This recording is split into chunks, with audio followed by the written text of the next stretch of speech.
I think reading absolutely helped. So even in prison, I read like Man's Search for Meaning, which I think was really helpful for navigating, especially the prison environment. That Yeah, feeling that's of learned interesting. Right, helplessness, right. and how to like grasp onto a sense of meaningfulness and purposefulness, even in a place of Yeah. like utter helplessness. Hmm. And then like carrying that metaphor into the life that you have and trying to recognize that you shouldn't be living the life that you think you should have. Just Hmm. live the life you actually have. And I know I learned that from making the mistake of trying to live the life that I felt like I should have been living instead of the life that I had. So a lot of it for me was trial and error. Meeting other people was, Hmm. I think, I went a route of like encountering people. So encountering people like you, encountering other wrongly convicted people, recognizing first of all that I'm not alone and that there's even somewhere to look for wisdom. Like I think one Hmm. of the things that sort of inhibited me first, like when I first came home, was this feeling that no one would understand me. Right. Like no one could give me guidance Hmm. because no one knew what I was going through. I was figuring it out on even my own family didn't know what I was going through.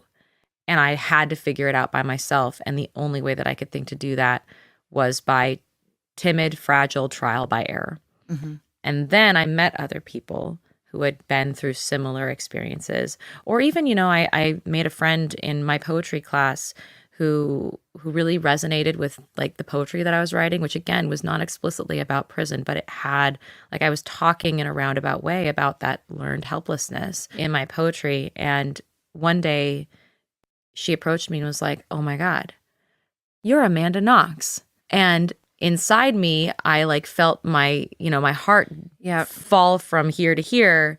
And I was afraid of like, oh my God, now what does this person think of me? And she immediately saw me probably go completely pale Hmm. and was like, no, no, no, Amanda, like, don't like, she said, I was gang raped when I was a kid. Wow. And the feeling that you're talking about, I know that feeling. Even Hmm. though I haven't done the same, like I haven't been through the same thing you have, Hmm. like I feel like I know what you're feeling and you're not alone. And like that was a shifting moment for me where I was like, okay, there's other people, there is wisdom out there.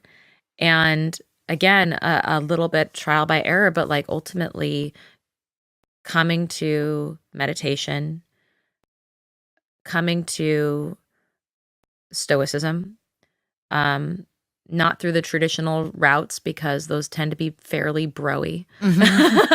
Hmm. But like sort of realizing that there are deep truths about how the obstacle is the way.